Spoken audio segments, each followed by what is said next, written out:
పంగాస్ కూడా మనం వేసేద్దాం అనుకుంటున్నాను సార్. మరి వేయొచ్చా ఆడైతే అన్నం అయితే అడిగింది.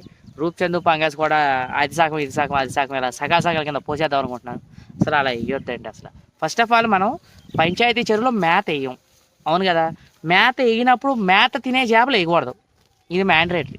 ఇప్పుడు పంచాయతీ చెరువులో మేత వేయకుండా మేత తినే చేప ఏంటి, రూప్చంద్ పంగాసు బాగా విపరీతంగా తింటాయి, విపరీతమైన మేత. సో ఈ రెండు మేత వేయకుండా ఉంటే సైజు వస్తాయి అంటే రావు. ఒకసారి నువ్వు మేత వేయకుండా ఆపేసావు అనుకో, చేప వచ్చిన సైజు తగ్గిపోద్ది. సో వచ్చిన సైజే తగ్గిపోయేటప్పుడు అసలు మేతే వేయించరులో ఈ పంగాసు రూప్చంద్ కలుపుని ఉపయోగం ఏంటి చెప్పండి. అందువల్లే పంచాయతీ చెరువులు చేసేవాళ్ళు లాసిపోతున్నారు కారణం. అలా వేయకూడదు.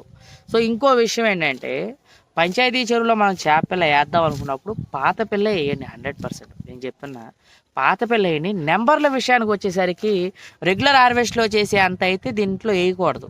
2500 నెంబర్ తీసుకెళ్ళి డైరెక్ట్ ఎకరానికి